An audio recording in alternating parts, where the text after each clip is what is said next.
Le dernier rendez-vous pour cette semaine. Oui, nous sommes déjà vendredi et Landry Salanon avec en sa compagnie, en sa possession, l'essentiel des parutions du jour. Nous parvenus, bien entendu, il nous dira ce qu'il faut retenir. D'essentiel, oui, l'actualité, comment elle se présente-t-elle? Bonjour à vous, Landry. Bonjour, Joël Etanji. On retiendra quoi?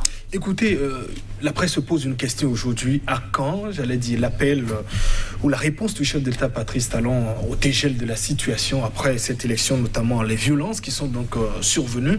Le peuple attend toujours, en tout cas un mot, parlant du dialogue, à la fois classe politique, opposition, et puis aussi la société civile attend toujours la réponse du chef de l'État Patrice Talon, qui pour le moment, en tout cas, n'est donc pas encore venu. La presse s'interroge évidemment sur le début du dialogue en République du Bénin.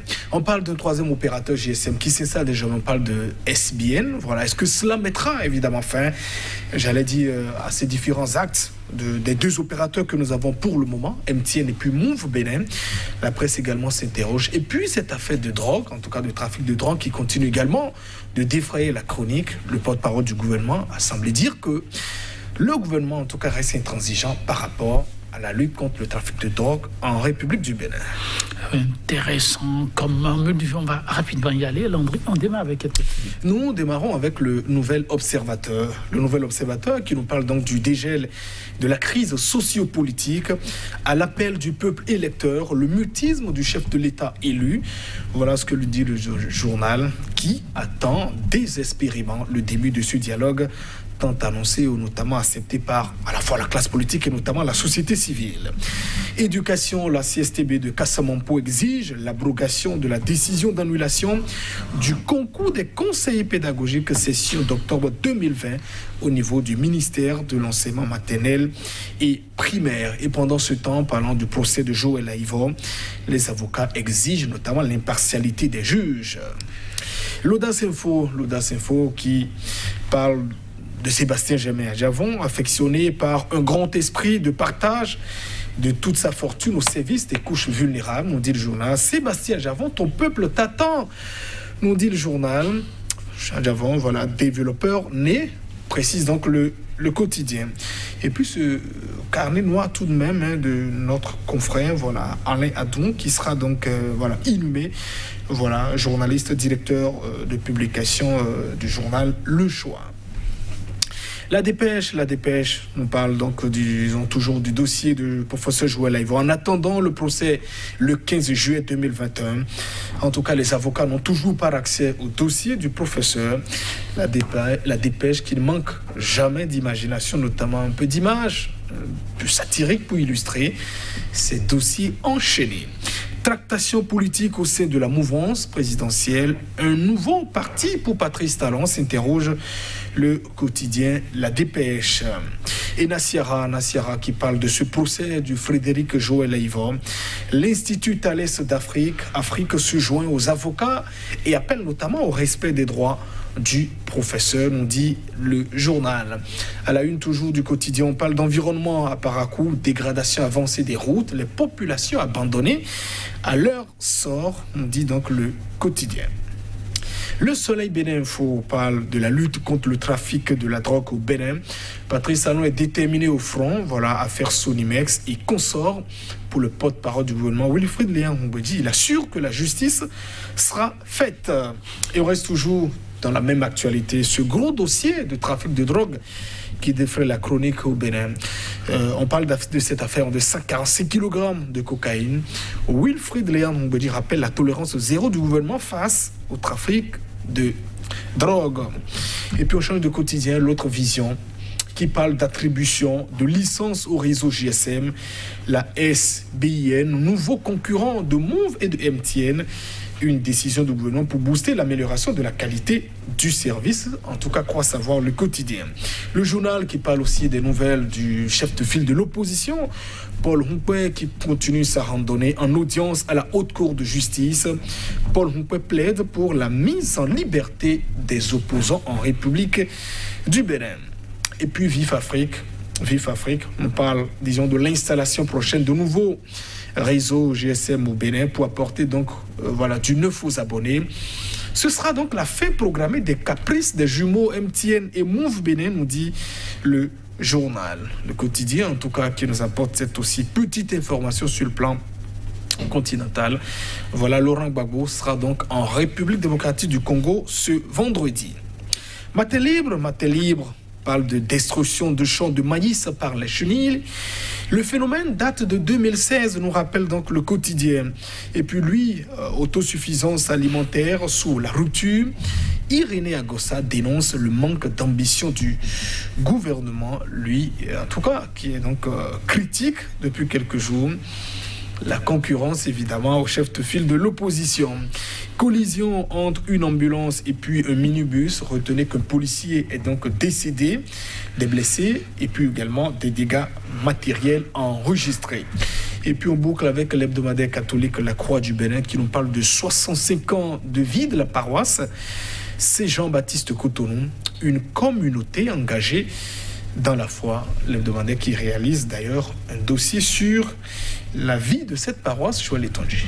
Merci à vous, Landry Salanon. S'il y a de la matière, oui, les abonnés pourraient peut-être pousser un hausse de soulagement bientôt. En tout cas, Vive d'Afrique rapporte que ça pourrait être la fin des caprices de 2 réseaux jumeaux, Landry Salanon. Oui.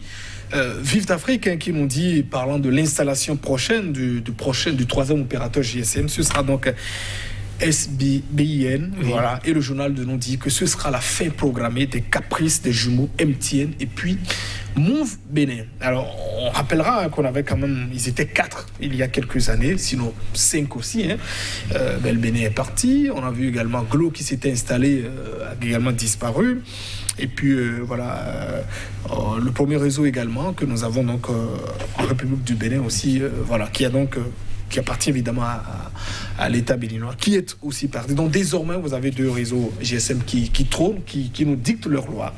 MTN Bénin et puis Move Bénin, qui s'arroge d'ailleurs les 2 cumuls, il faut pouvoir le rappeler, plus de 10 millions d'abonnés, disons en République du Bénin. MTN s'affiche éloquemment d'ailleurs avec plus d'abonnés, plus de 6 millions d'ailleurs qui sont donc abonnés à ce réseau, et les autres que se partagent donc voilà, Move Bénin. Alors on se dit, est-ce que avec tout ce que nous vivons, est-ce que l'arrivée d'un 3e réseau GSM, est-ce que ce sera pas, ça permettra pas davantage de discipliner, comme on le dit, ces différents réseaux GSM?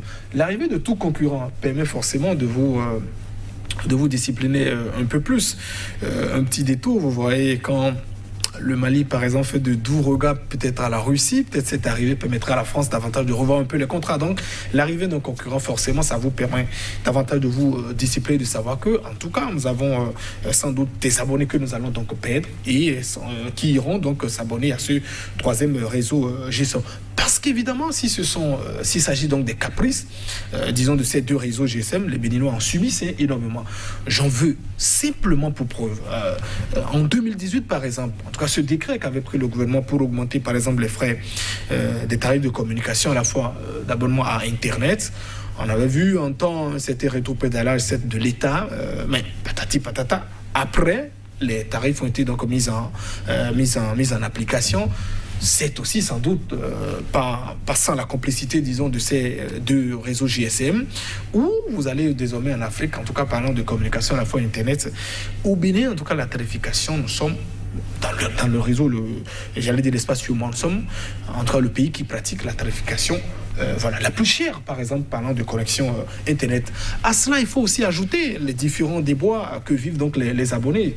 Récemment, MTN, notamment avec ses services de transfert, où vous avez des ponctions qui ont été donc faites à beaucoup des retraits, voilà, à beaucoup d'abonnés, par exemple. On a vu les associations de consommateurs se lancer un peu dans la danse. Donc on parlait également, envisagerait donc des actions judiciaires donc dans ce sens, on a subi. Sans oublier aussi, je vois les 1-2 francs parfois qui disparaissent dans les tarifications que nous observons. Ça n'est pas rien quand vous cumulez, c'est pas des millions d'abonnés, et que même si 1 franc on en prend à plusieurs abonnés, imaginez un peu. Et puis, à tout cela, il faut aussi ajouter la qualité du service que nous avons, qui n'est forcément pas également fluide. La communication via Internet, ce n'est forcément pas encore, j'allais dire, la qualité que nous avons. Et pourtant, nous avons, disons, ces prix que nous pratiquons donc la plupart de ces réseaux. Sous le silence, on le dirait également, de l'État qui essaie aussi de le protéger. C'est quand même dommage et on espère que peut-être l'arrivée de ce troisième concurrent permettra à ces réseaux de se discipliner un peu. On l'espère, on croise les doigts, mais pas que croiser les bras droits. Il faut savoir s'indigner quand cela s'impose, Landry Salanon. Les consommateurs ont du pain sur la planche. Nouvel observateur. Oui, nouvel observateur de son côté qui nous parle désormais, disons, de cet appel du peuple électeur. Voilà, à quand la réponse notamment du gouvernement pour essayer donc évidemment de donner une certaine réponse à cet appel au dialogue que le peuple souhaite. On a vu la classe politique à la fois, la mouvance nous dit je suis qu'elle est prête, l'opposition également dit voilà, nous sommes prêts donc au dialogue, la société civile également encourage à aller et pourtant vous savez le mot, celui qui doit donc prendre le devant, c'est évidemment Patrice Talon, le chef d'État, qui doit programmer tout cela et dire nous devons donc aller au dialogue. On sait souvent quand on parle dialogue, assise, les présidents donc les cheveux dressés sur la tête comme on le dit parce que c'est pas des occasions pour nous faire avaler de couleuvres. On est beaucoup prudent sur les questions, mais on sait notamment la forme que doit pouvoir prendre ce dialogue parce que c'est important. Nous accumulons donc des crises. Souvenez-vous, on est sorti de 2019 avec une crise qu'on n'a pas réglée au cours de ce dialogue. D'ailleurs, des gens étaient donc exclus. Une partie de l'opposition était donc exclue à ce dialogue, ni aussi la société civile. Le porte-parole hongrois nous disait que c'était un dialogue purement politique et pourtant les lois impactent toute la société béninoise.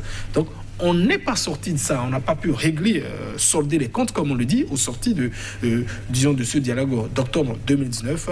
À cela s'est ajouté après les communales également, qui ont vu en tout cas certains partis également exclus du champ politique. Et après aussi cette présidentielle, autre exclusion, je crois que nous accumulons les crises, et ça n'est pas du tout bon à la fois pour l'État.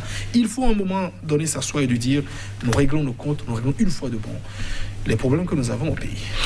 On espère, oui, là, que la formule, la bonne et la juste sera trouvée. À très bientôt.